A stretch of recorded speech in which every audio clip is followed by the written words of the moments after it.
4,500 years ago. Northern Europe is slowly emerging from the Stone Age. In the Mediterranean, the roots of two great civilizations, Greece and Rome, have yet to take hold. In Mesopotamia, the mighty empire of Assyria is still far in the future. But to the south, on the northeast tip of Africa, something unparalleled in antiquity is taking place.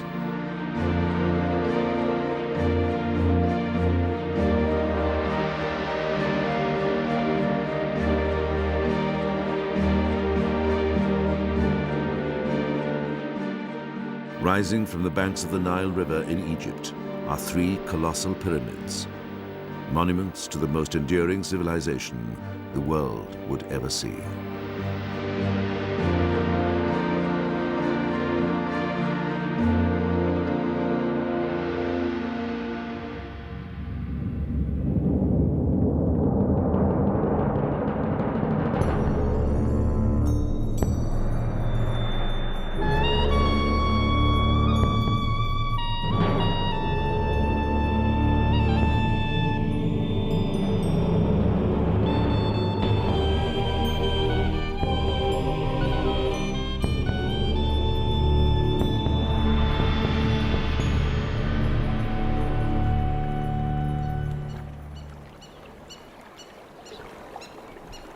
When the Greek historian Herodotus visited Egypt 4.5 centuries before the birth of Christ, he was awestruck. The wonders were greater than those of any other land, he observed.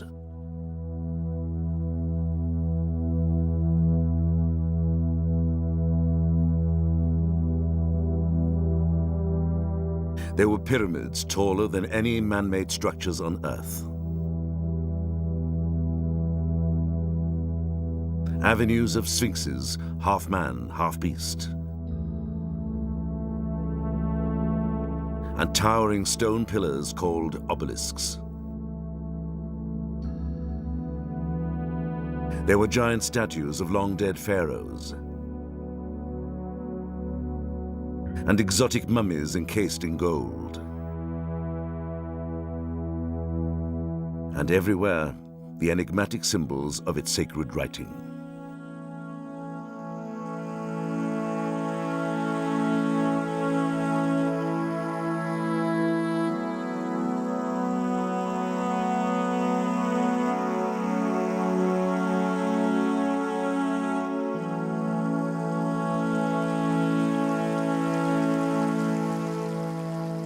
Here, reaching across the chasm of time, was a civilization that had flourished for more than 3,000 years.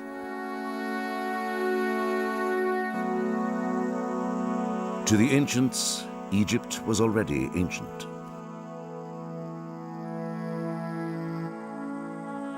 Cleopatra, who ruled during the 1st century BC, is closer in time to us than she is to the pharaohs who built the pyramids.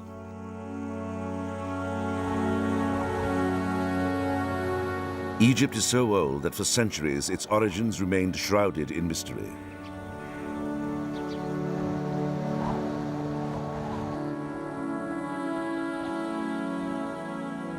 Even the Egyptians weren't really sure how old they were or where they came from.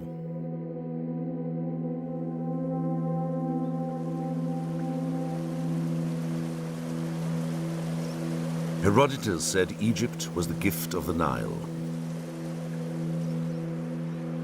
But the Egyptians knew from the beginning that life on the Nile could be precarious. Isolated by an endless expanse of desert, vulnerable to a river that was unpredictable, and a climate that could dramatically change, civilization in Egypt was forged in part by the realities of a harsh environment.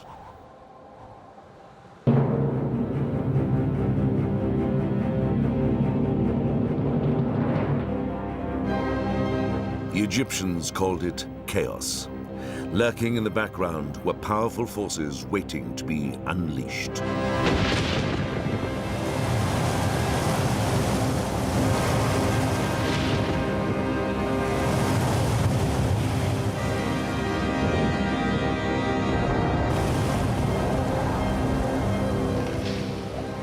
Because disaster could strike at any moment, the Egyptians clung to a profound belief.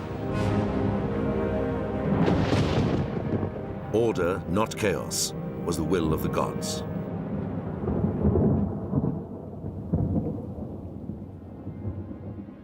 To maintain order and keep chaos at bay, the Egyptians envisioned a king who was a living god, the earthly manifestation of Horus the hawk, ruler of the skies. Pitted against him was the unruly god Seth, the harbinger of chaos. The eternal conflict between order and chaos would ultimately guide the destiny of Egyptian civilization. But the true story of how it came about vanished in antiquity.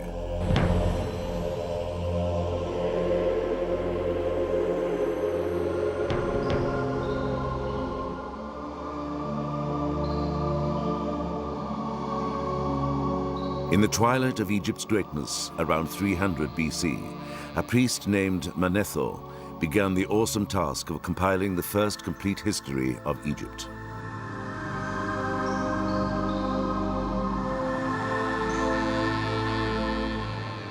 The challenge would have been daunting, yet in temple libraries and on the walls of Egypt's most sacred places, volumes had already been written.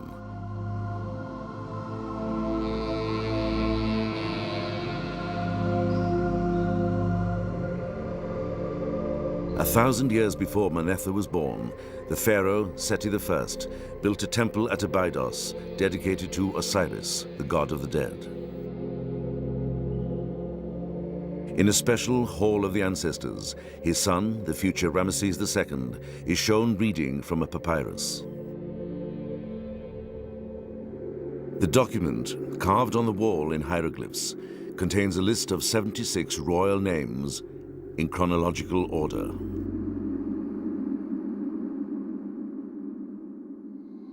Each name is encircled by a stylized coil of rope.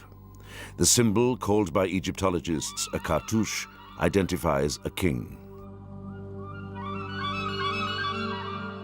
Together, the kings ruled over 2,000 years of Egyptian history.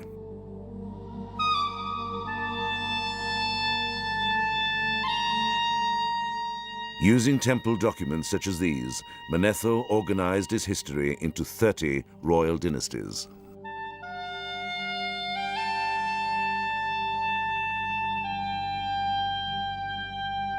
The earliest name on the list is Mene. King Mene founded Egypt's first dynasty about 3100 BC. According to Manetho, he reigned for 60 years, during which he expanded Egypt's borders and won great acclaim before being carried off by a hippopotamus.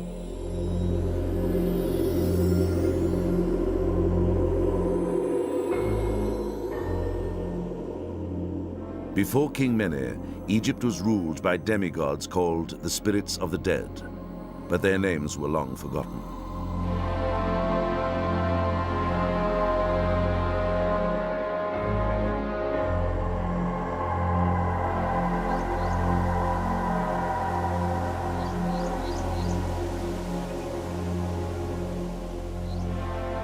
Were the spirits of the dead history or mythology?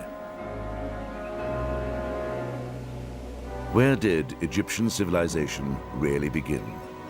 Ironically, not along the banks of the Nile.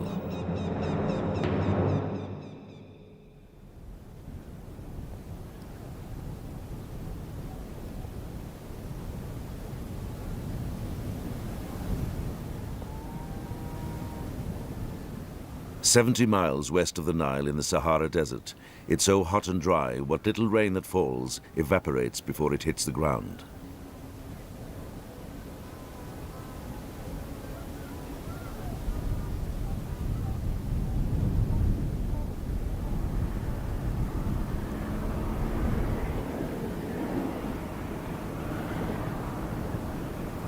Here, in this desolate landscape, lived a tribe of nomads who just may have been the ancestors of the pharaohs.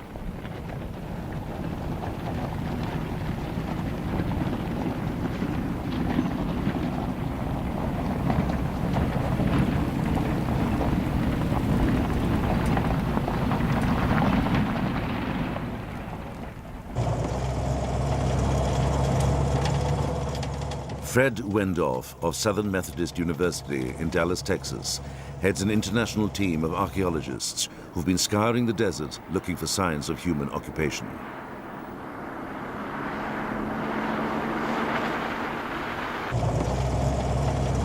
In 1974, they located an ancient settlement on the rim of a shallow basin they call Nabta Playa.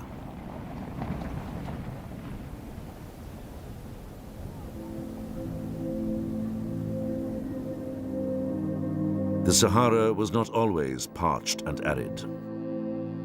Radiocarbon dating reveals that at about 8000 BC, tropical Africa's summer monsoon shifted northward, increasing the rainfall on the desert and allowing seasonal lakes to form.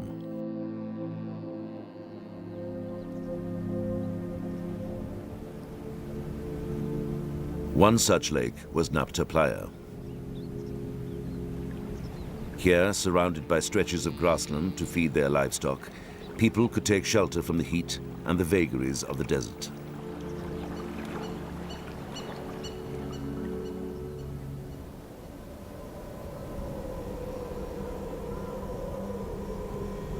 But the rain was unpredictable. Without it, the lake dried up. 3 days without water meant the difference between life and death.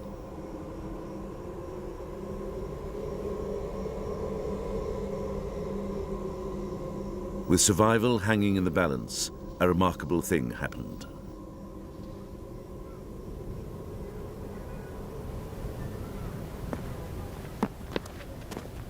Co-leader of the expedition, Romuald Schild of the Polish Academy of Sciences, has discovered a tiny circle of stones, a Stonehenge in miniature, but 2,000 years older. He thinks it was used to predict the coming of the rainy season. Well, this humble pile of rocks that you see here is actually one of the oldest calendars ever found. This one consisted of a stone ring and two upright stone alignments that I call gates. You can see them here and there, and one of the alignments points to the north, exactly. The other one, though, that you can see in this, going in this direction, points to the position of the sun on the 21st of June. That is the beginning of summer, the beginning of the rain season in this belt of Africa. The discovery of this calendar circle only hinted at what was to come.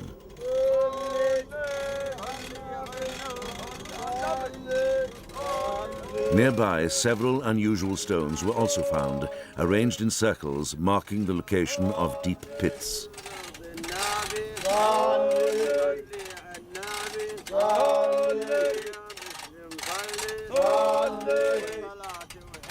The stones, some weighing over 1.5 tons, didn't come from Nabta Playa. They'd been dragged here from a distant quarry. For the desert dwellers to transport large stones and erect them required an incredible amount of effort and organization. The question is, why?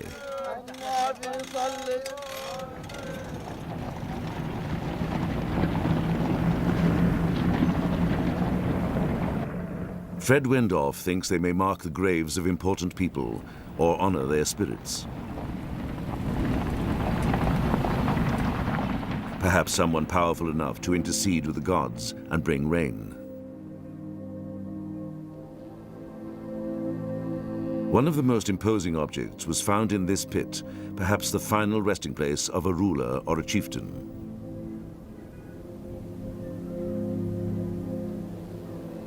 At first it looked like an ordinary boulder, but when Wendorf examined it more closely, it turned out to be a primitive sculpture.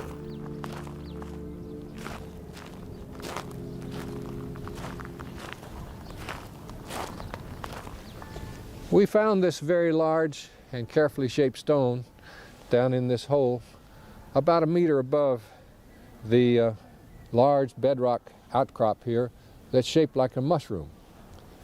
You can see how carefully it's worked and smoothed on the surfaces, sharp edge, and you can see how they were able to control the length of the piece by making grooves in this face here, which you can see. And then by using a wedge, they were able to strike off the flakes at exactly the points that they wanted to. This is altogether a very impressive piece of stonework, and it may well mark the beginning of Egyptian fascination with working in large stones.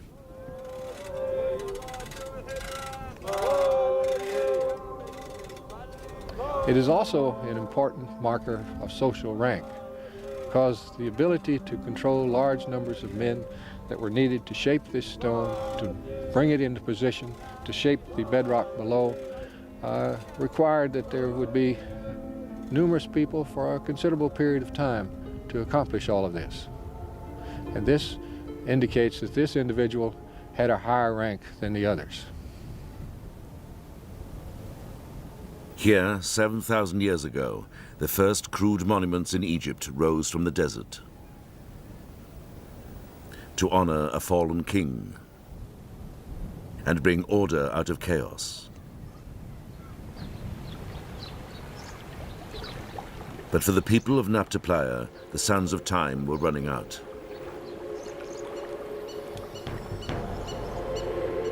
Around 5000 BC, the summer monsoon began to shift again, this time south. The rains eventually stopped, and oases like Nabta Playa permanently dried up.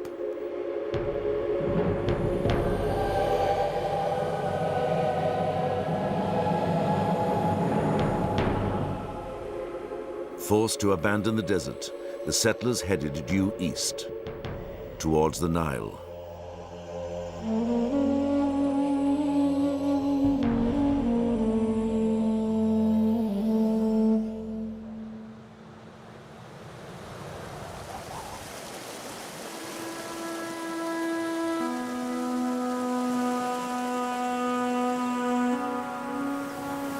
The Nile is Egypt's lifeblood.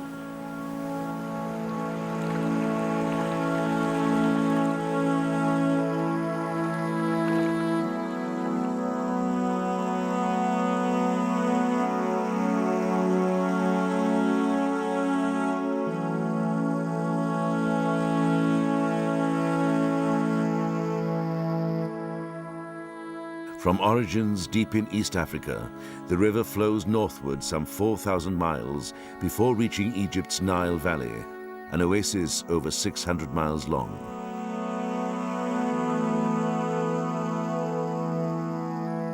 For the last 100 miles, it fans out into a wide delta before spilling into the Mediterranean Sea.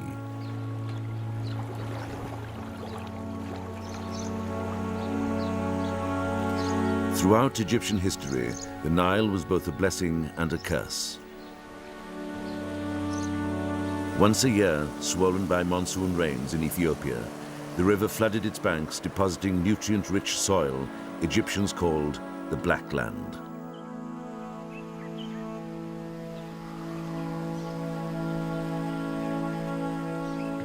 Without it, Egypt would be barren. With it, one of the most fertile regions on Earth.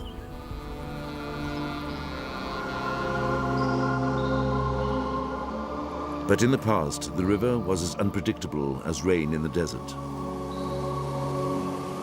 Too high a flood could destroy villages. Too low a flood meant famine.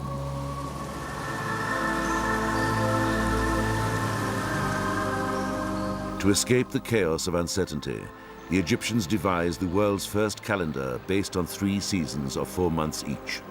It's the model for the calendar we use today.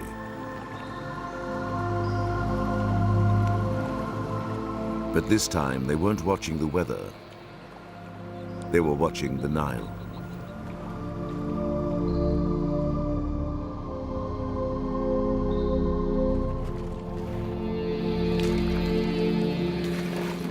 The time of the flood was called inundation. The time of emergence was when the water receded and crops could be planted. During the dry period, when the Nile was lowest, the crops were harvested.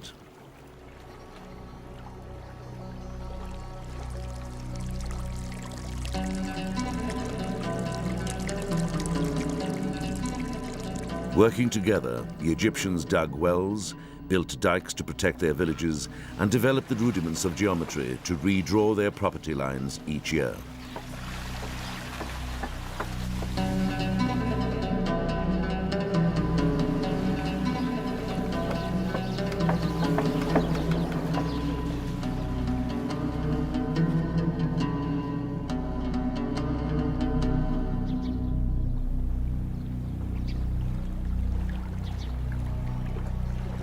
By 4000 BC, after the people of Nabta Playa had settled in the Nile Valley, the first glimmerings of Egyptian civilization began to appear.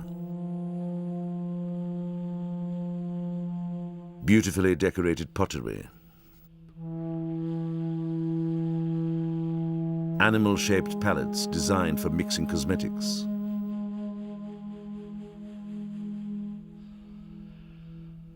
and flint knives so well made they've never been equaled, some with elaborately carved ivory handles.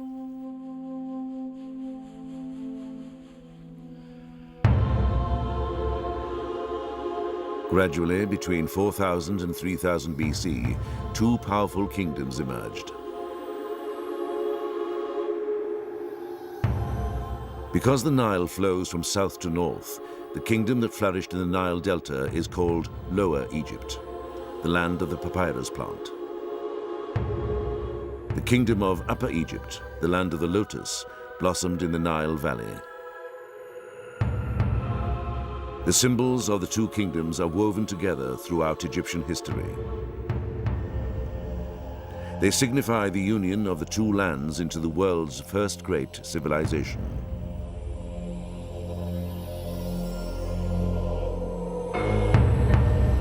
What has long puzzled archaeologists is how and when unification took place.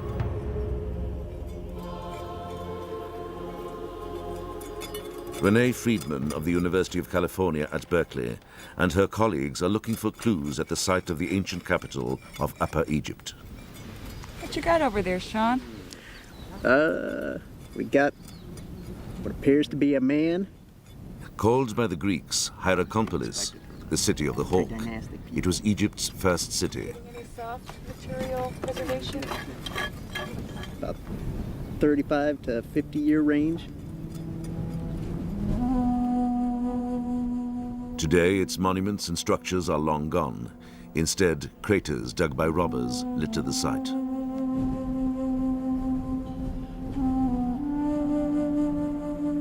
A century ago, archaeologists thought that all that was left of the desert was a plundered cemetery not worth exploring. Little did they know that hidden in the sand was a wealth of new information.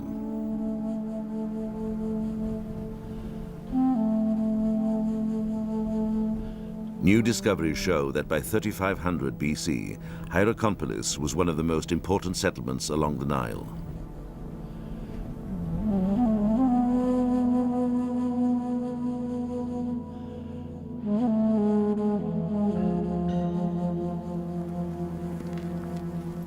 Over 2 miles long, it was a bustling community of farmers, administrators, craftsmen, and potters.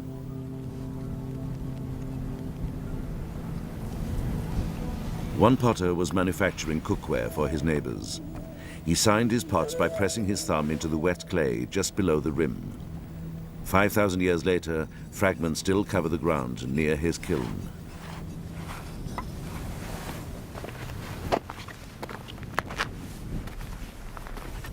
Because of a freak industrial accident, it is possible to identify his home. These are the remains of the potter's house.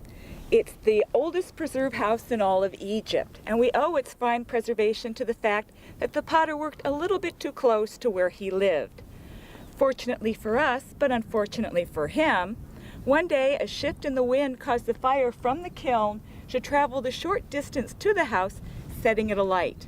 The fire reddened and hardened the native silts and the mud bricks that formed the lower portion of the house, and reduced the posts and the mats of its walls to the charcoal and ash that we see here.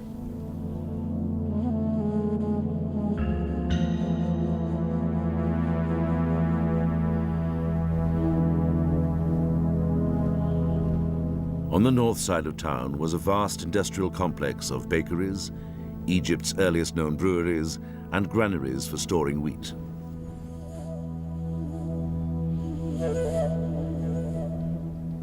But the most important structure in Hierakonpolis was uncovered in 1985 when archaeologists stumbled upon several large holes 6 feet deep, large enough to support massive wooden columns 20 feet tall.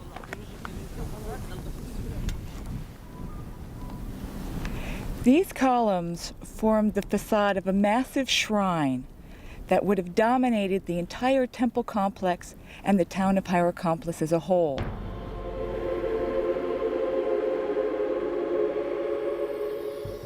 This is the earliest known temple in Egypt.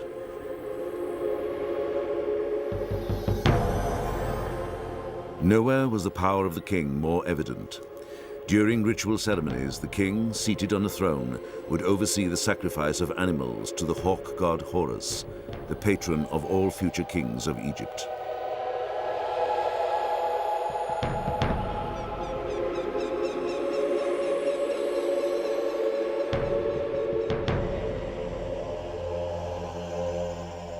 Designed to evoke the silhouette of a crouching animal with horns and a tail, the temple was lavishly appointed with colored mats and pillars, perhaps made from cedars imported from Lebanon.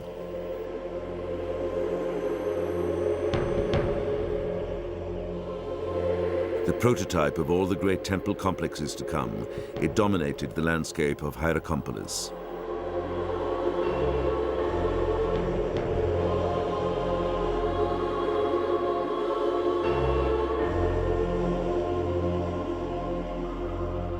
But for now, the city of the hawk had a rival, Buto, the capital of Lower Egypt.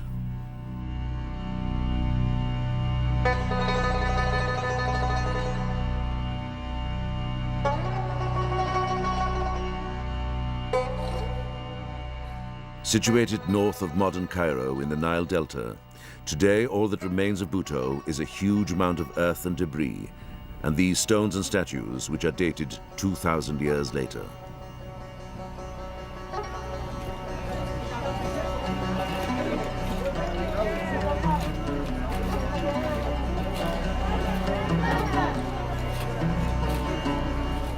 But in this trench, archaeologists have uncovered the fragments of hundreds of clay pots dating back to the same period as Hierakonpolis, 3,500 BC and earlier.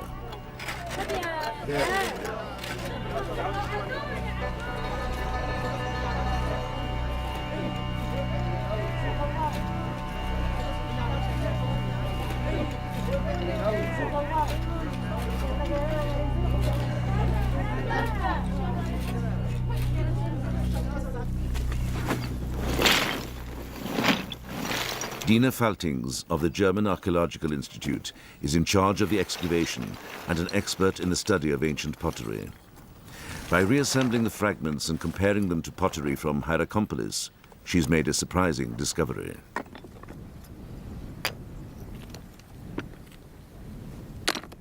Buto in early times was the home of a very different culture. The pots from Buto are less sophisticated than those from Upper Egypt.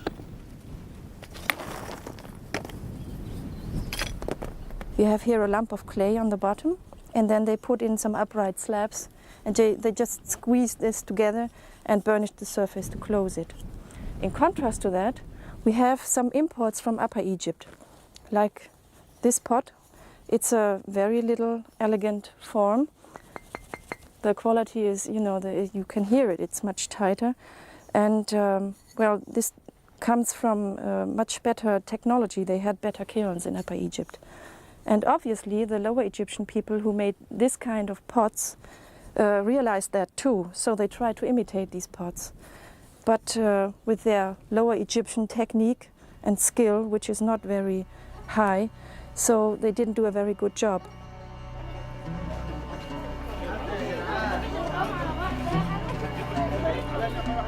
Dina Faltings' work at Buto reveals that by 3200 BC, the superior culture of Upper Egypt had swept through Lower Egypt, and the two kingdoms became one.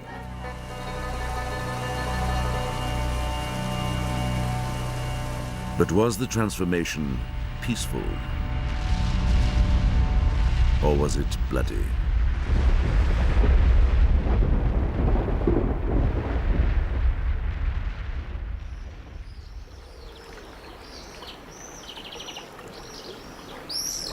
The union of the two kingdoms along the Nile was a milestone in Egyptian civilization. But how it came about was a nagging question. All archaeologists had to go on was a single object found at Hierakonpolis in 1898.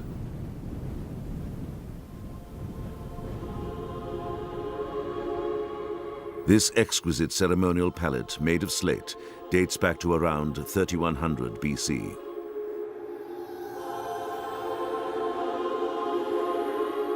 It was dedicated by a king of Upper Egypt called Narmer, who some believe was the legendary King Mene, Egypt's first pharaoh. On one side, Narmer, wearing a bulbous crown, is about to strike down a prisoner in the presence of Horus, the hawk god of Hierakonpolis.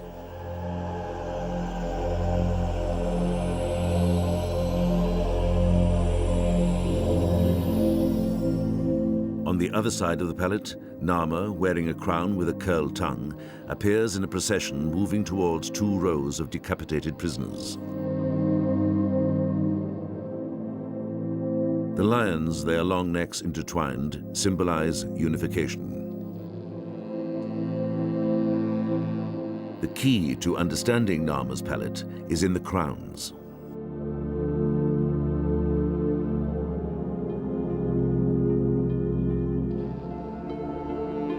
In Upper Egypt, the king donned a white crown with a bulbous tip. In Lower Egypt, a red crown with a long protruding tongue. Together they form a double crown, signifying that Pharaoh had become the lord of the two lands.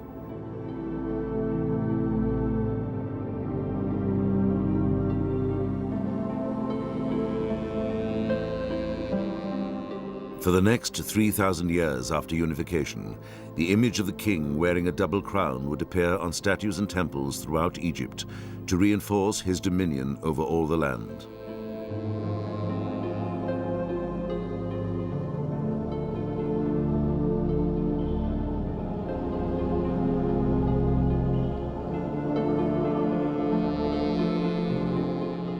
Narmer's pallet seemed to confirm that unification occurred after a bloody conquest. But for a century it remained the only evidence, until a tiny object turned up at Egypt's oldest royal graveyard, Abydos.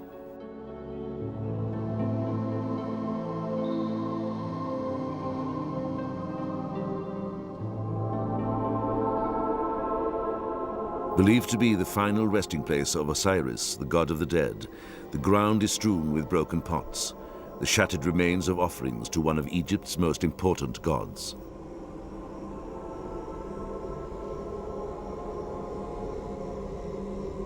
Long before the pharaohs carved their tombs in the Valley of the Kings or built the pyramids, Egypt's first rulers were buried here in large brick-lined graves.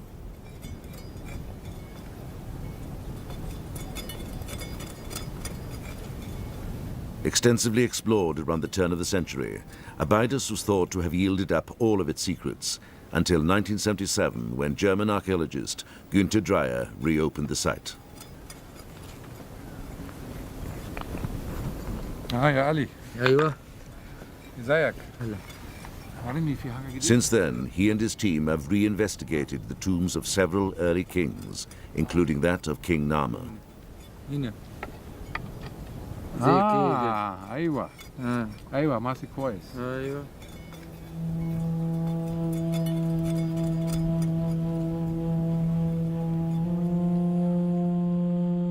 Dreyer is excited about the discovery of an ivory label.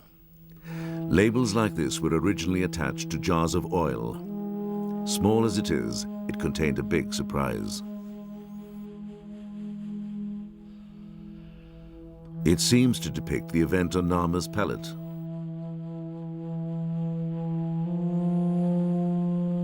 This is an ivory label of King Narmer found near his tomb. Such labels served to indicate the date of shipments of oil. At that time, dates were indicated by names of years, and these names were chosen after the most important events of that year. In this case, it's a victory of King Narmer over the Delta people. And obviously, it's the same event as depicted on the famous Narmer Palette.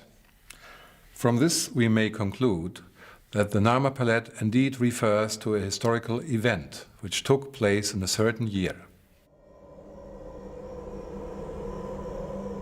But the label is only one piece of the puzzle. Another discovery at Abydos suggests that the process of unification had begun long before Narmer.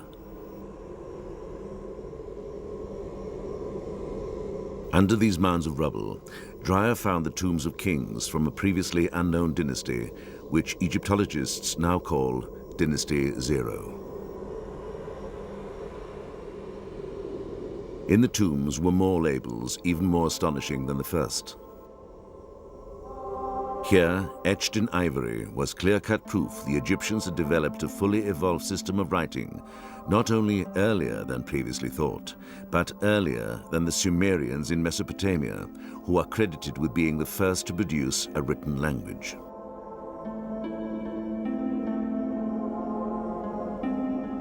The earliest Sumerian writing, seen here, was an accounting system made up of simple pictures and numbers. Egyptian writing already contained sound signs like modern alphabets.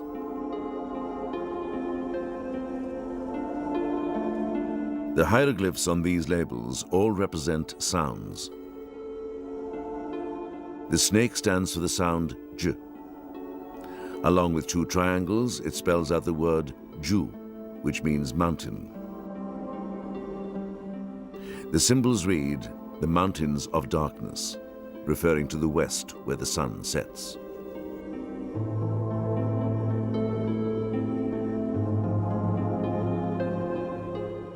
The hieroglyphs on other labels indicate the king was already collecting taxes from both Upper and Lower Egypt. A sure sign unification had already taken place.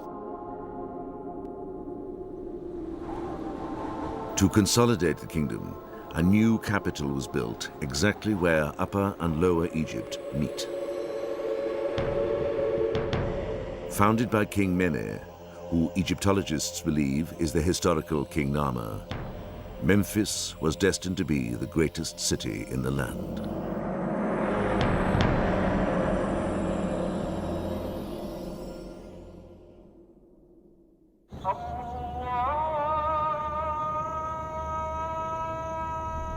For 3,000 years, the pharaohs would rule Egypt from Memphis.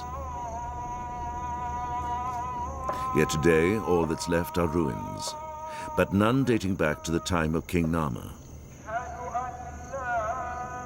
Egyptologists have long assumed that the ancient capital was always located here.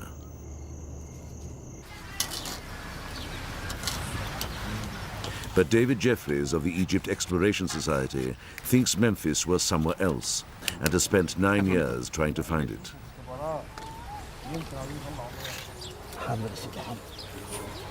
Using a simple manual drill, he has taken a series of core samples from fields 2 miles west of the ruins. The cores uncovered a substantial layer of artifacts 10 feet below the surface. Typically, what we expect to find in this area, just a few meters down from the position that we've reached at the moment, is pottery in the lowest level, the lowest silt level, pottery that represents the period around 3000 BC of the earliest kings of unified Egypt, and which represent the foundation of the national capital in this area.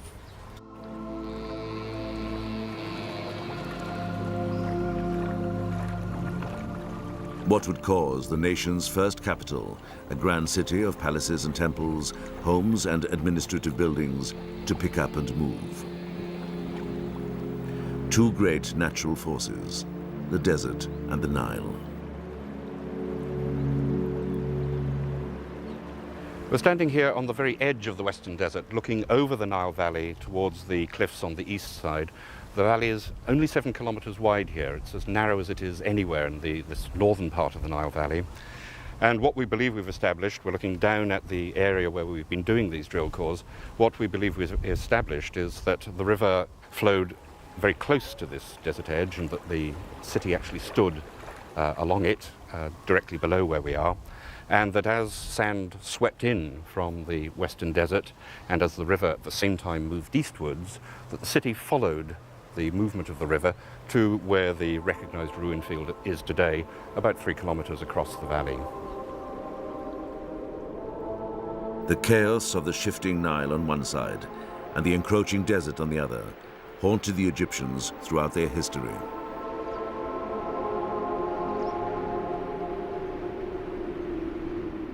To overcome the ever-present threat of danger, they would put their faith in one man and the power of the gods.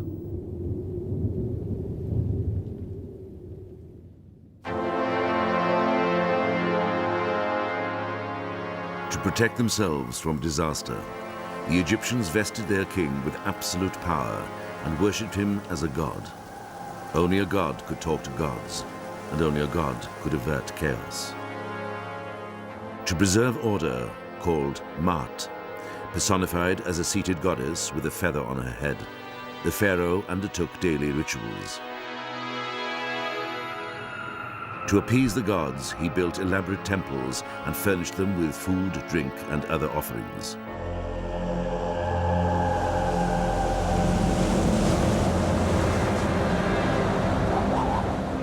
Chaos came in many forms. It could manifest itself as a violent storm, sand blowing off the desert, or a foreign enemy.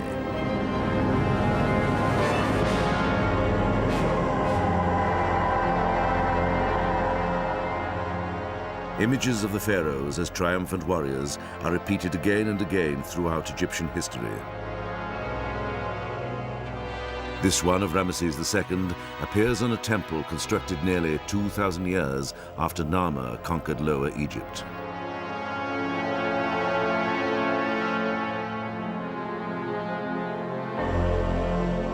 Ramesses probably never led an army into battle. The image is more symbolic than real. A message to all who saw it that the king fulfilled his sacred duty to maintain Maat, the divine order.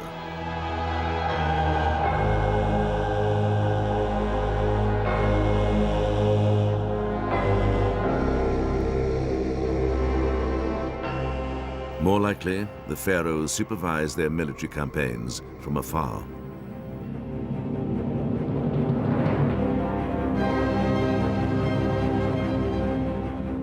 In 2280 BC, a senior court official named Weni ordered the details of his extraordinary career carved on the walls of his tomb. Weni relates how his pharaoh, King Pepi, dealt with a tribe of marauding nomads. When His Majesty took action against those who dwell in the deserts of the East, he raised an army of many tens of thousands from all over Upper Egypt.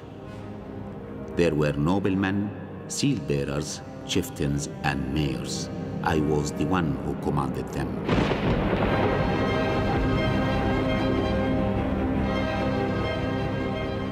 This army returned in safety. It had ravaged the sand dwellers' land. It had sacked its strongholds. It had thrown fire in all its mansions. His Majesty praised me for it beyond anything.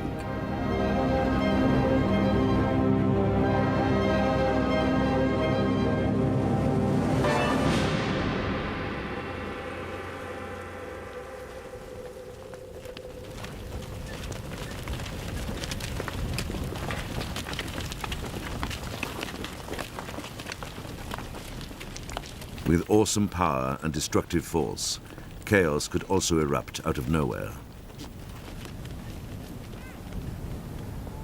Not far from the site of ancient Memphis, in a stone quarry at Helwan, 20 miles south of Cairo, is the world's oldest dam. Although it's hard to envision after 4,000 years, this massive pile of stone was part of a huge engineering project designed to control flash floods. Fascinated by early Egyptian technology, Günter Dreyer made a detailed study of the dam. He calculates it took 500 men 10 years to build it, hauling into place some 184,000 tons of stone. By any standards, the dam was an extraordinary attempt to thwart chaos. Unfortunately, it didn't work. The dam spanned the wadi from over there to there and had a length of about 330 feet and a height of 42 feet. It was rather solidly built. In a cross-section, it would look like that. At the base, a length of 300 feet. On top, about 150 feet. It consisted of 3 parts.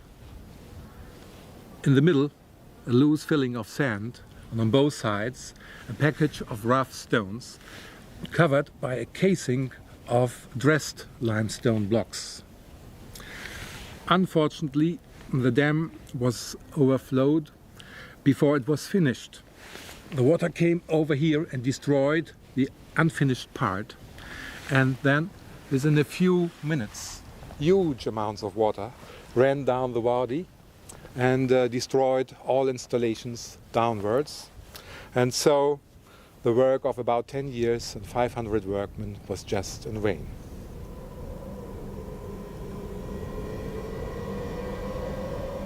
For the Egyptians who built it, the disaster was a tragic reminder of how destructive the forces of nature could be and of the need for constant vigilance.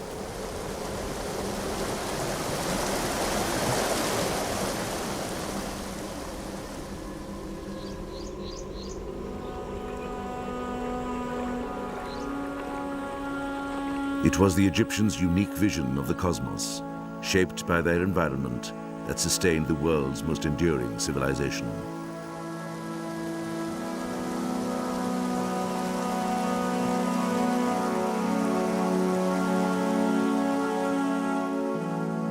At the center of it all was the king.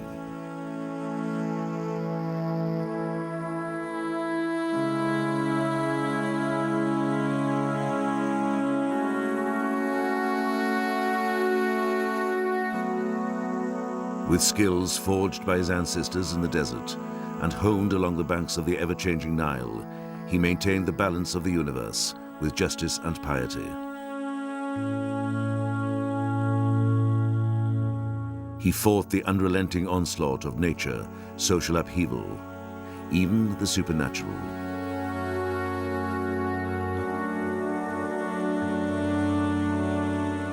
But in the end, there was one final, immutable battle with chaos that no one could escape. Although the king was a god, he was also a man.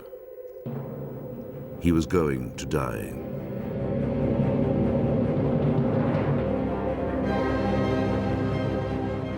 To avoid calamity, he ordered the Egyptians to begin hauling large stones to the desert's edge.